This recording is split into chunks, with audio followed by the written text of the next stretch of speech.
This is the UK, more specifically southern England, and as you can see, it's really quite beautiful.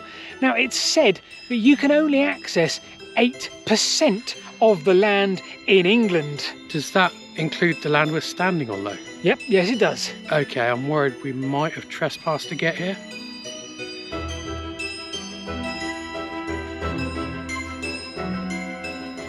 Hang on, this sounds like a video you've done before. I mean, yes it does, but there's a reason why we're doing that. First of all, let's go back in time a bit. Good morning everybody. You join me in the heart of Wiltshire today on a little bit of a trek to find some weird and wonderful bits of the landscape, and I brought my mate Headley along with me too. Headley, do you want to tell us who you are in around about 14.42 seconds? Right, well yes, I'm Headley. I'm an aerial landscape photographer and I'm one half of a duo in a podcast called Wessex Ways with some YouTuber guy. Sounds interesting.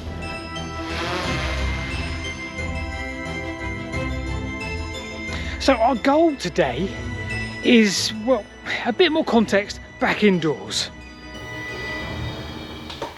Hi, have a look at one of these. This is an OS map ordnance survey, and in particular you want to look at this one, the 1 in 25,000 scale. Now handily, they have all the orange shaded areas which are open access bits of land, to bits of land that you have every right to be on and explore. Now we use Bing Maps online if you haven't got access to these, and we also use the app, the OS app map itself on our mobile devices. Yep, and so the dotted green lines are either footpaths, bridleways or rights of way that you're able to move along. But these orange bits of land, well, they're very different because they're open access, and that is a whole different ballgame altogether. You see, in the year 2000, the Countryside and Rights of Way Act was set up, allowing landowners to set aside portions of their land for open access. This gives you the right to explore these pockets of land, these orange areas, without having to stick to a right of way.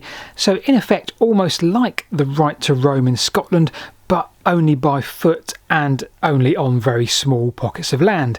That's all good, but there is one significant problem.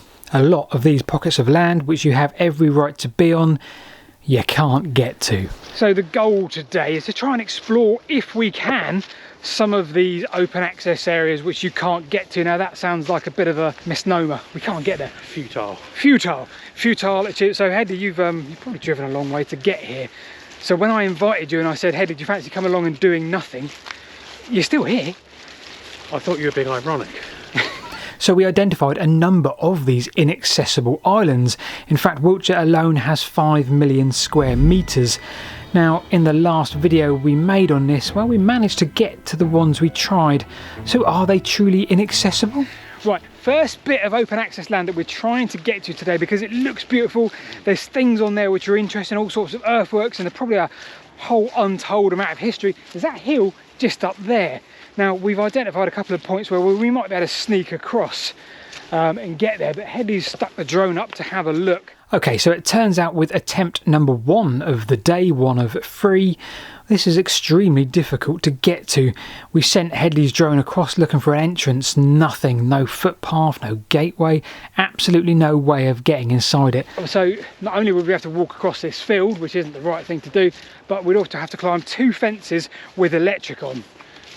So it's not ideal. I think number 1 is going to have to be assigned to the bin.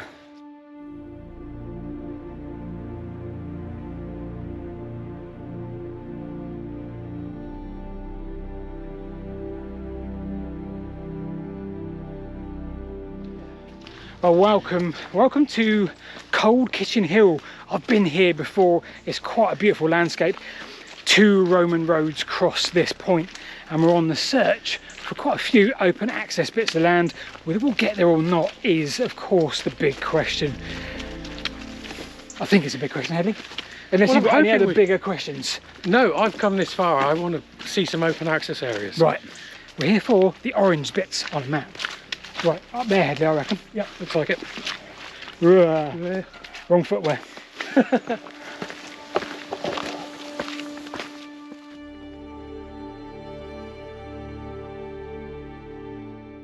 on to open access area number 2 of the day.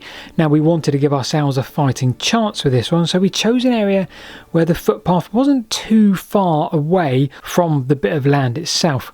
What we weren't expecting is the problem we're about to encounter. The plot thickens a little bit. I hope you can hear us, it's very windy up here. We're up on Cold Kitchen Hill. We wanted to try and get to an open access bit of land which is part of a valley down there, but they're actually shooting in it. Literally in the valley we're trying to get into, and there's a load of dudes with big orange flags. Yeah. So what do you think, is grouse shooting or? It's grouse shooting. Right. You've seen some fly over here, and when they wave the flags, yeah, the grouse fly out and you can hear the guns going over there. So I don't know if ordinarily we could get in there. In fact, I don't think we could. Well, that's number 2 of the day we can't actually get to. The whole point of that open access bit of land, it was in theory completely inaccessible, but there was a pathway that went kind of near it, so we thought, okay, well that's perfect, we'll have a look. But of course it was completely surrounded with grouse beaters and flag wavers, and then of course gunshots from the actual valley that we wanted to get into because it's open access bit of land. So it's kind of a bit of irony there, I guess, in the fact that we couldn't even get close to it. But we do have one other bit of open access land earmarked to try and gain access to.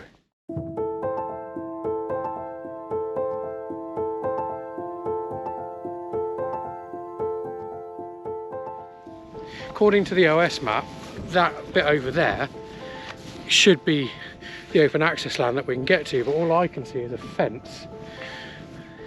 Yeah, so I think if we can get through that fence there, we're on a pathway now, pretty much, right? The open access bit of land does not touch the pathway, it's 100 yards from the pathway. So, Paul, we've been along this footpath with the lovely views. Yep. And the lovely bit of open access area that we're looking for is just down here, by the looks of it. It's 50 yards that way. Yeah, it's not signposted, but... It's not signposted, but it wouldn't be signposted because there is no pathway to it. So the question is, you can't get to it. That's not a question. I appreciate that. The statement is you can't get to it. It's 50 yards that way. We want to get to a beautiful bit of open access land that which makes up 8% of the English countryside. We can't legally get to it. Right. Maybe we should make a cut here. So I'm not quite sure how we got here, Headley, but we're in an open access bit of land. Yeah, I flew myself in by drone. I don't know how you got here, but it's absolutely stunning. And this is the sort of bit of countryside that, you know, people in southern England should have rights to come and see, and do have rights to come and see. Yeah. It's absolutely amazing. Look at it. So really, to highlight the point, where we're stood right now is an open access bit of land. We can walk here, we can stop, we can enjoy it in a respectful manner. There's a few things you can't do. I think you can't have your dogs off of a lead and bits like that. But the point is, it's entirely illegal to get here. You will see no other person here, including us, that got here legally. This is the ridiculousness of this country's access laws. 8% of this country is accessible to you and I, but if you stood here, you got here unless you got jumped out of a parachute or something. But again, you couldn't leave here legally. That's the point, isn't it? And it's made worse. There aren't actually any signposts to get here. There's nothing to help you. Over this side, there's no stile or anything. But we should be able to come here and enjoy this. Look at the view, for goodness sake. It's ridiculous. Right, success on this one. Yes, success. I hope we've given you a little bit of an insight into the issue that we've been grumbling about for some time now. Lack of access to open access land, kind of. Yeah, and we discussed this further really on our podcast, don't we? Wessex Ways. We do, which was the next point, yes. And that's available any format, you know, Spotify, Apple thingy, Google thingy, YouTube as well. And I think we're going to be talking about open access land a little bit more in the next couple of episodes. We'll expand on this, shall we? Yeah. So I've been not Headley. And I haven't been Paul.